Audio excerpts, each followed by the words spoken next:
Incarnations of Burned Children by David Foster Wallace. The daddy was around the side of the house, hanging a door for the tenant, when he heard the child's screams, and the mommy's voice gone high between them.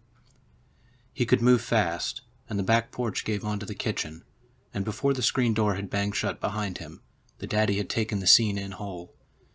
The overturned pot on the floor tile before the stove, and the burner's blue jet,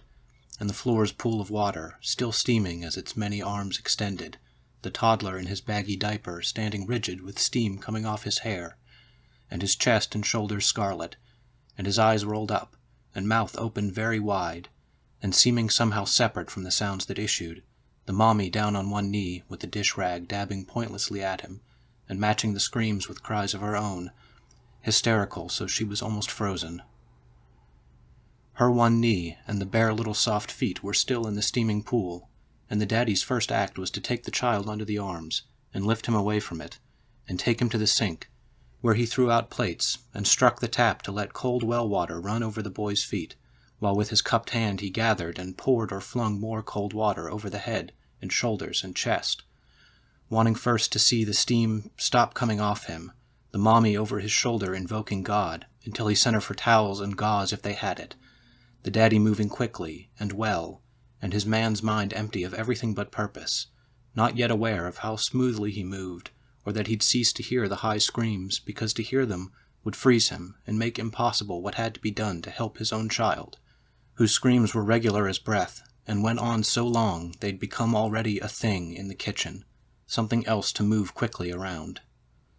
The tenant side's door outside hung half off its top hinge, and moved slightly in the wind, and a bird in the oak across the driveway appeared to observe the door with a cocked head, as the cries still came from inside. The worst scald seemed to be the right arm and shoulder, the chest and stomach's red was fading to pink under the cold water, and his feet's soft soles weren't blistered that the daddy could see,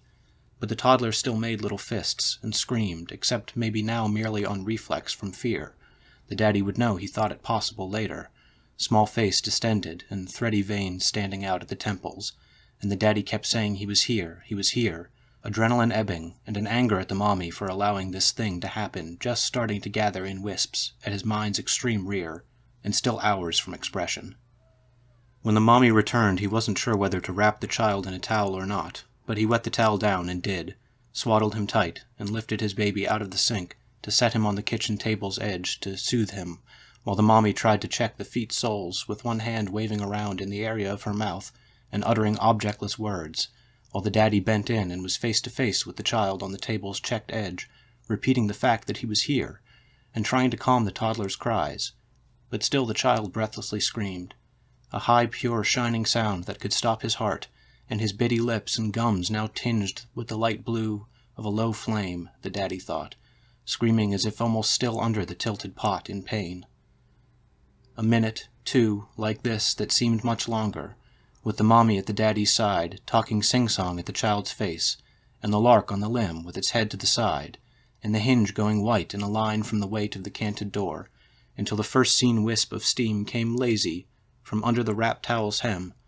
and the parents' eyes met and widened. The diaper, which when they opened the towel and leaned their little boy back on the checkered cloth, and unfastened the softened tabs, and tried to remove it, resisted slightly, with new high cries, and was hot. Their baby's diaper burned their hand, and they saw where the real water'd fallen, and pooled, and been burning their baby boy all this time, while he screamed for them to help, and they hadn't thought, and when they got it off, and saw the state of what was there, the mommy said their God's first name, and grabbed the table to keep her feet, while the father turned away and threw a haymaker at the air of the kitchen, and cursed both himself and the world, for not the last time, while his child might now have been sleeping, if not for the rate of his breathing, and the tiny stricken motions of his hands in the air above where he lay, hands the size of a grown man's thumb that had clutched the daddy's thumb in the crib, while he'd watched the daddy's mouth move in song, his head cocked and seeming to see way past him, into something his eyes made the daddy lonesome for in a sideways way. If you've never wept and want to, have a child. Break your heart inside and something will a child, is the twangy song the daddy hears again, as if the radio's lady was almost there with him, looking down at what they've done. Though hours later what the daddy most won't forgive is how badly he wanted a cigarette right then, as they diapered the child as best they could in gauze and 2 crossed hand towels, and the daddy lifted him like a newborn with his skull in one palm, and ran him out to the hot truck and burned custom rubber all the way to town, and the clinic's ER with the tenant's door hanging open like that all day, until the hinge gave, but by then it was too late. When it wouldn't stop, and they couldn't make it, the child had learned to leave himself, and watch the whole rest unfold from a point overhead,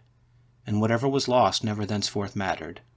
and the child's body expanded, and walked about, and drew pay, and lived its life untenanted, a thing among things,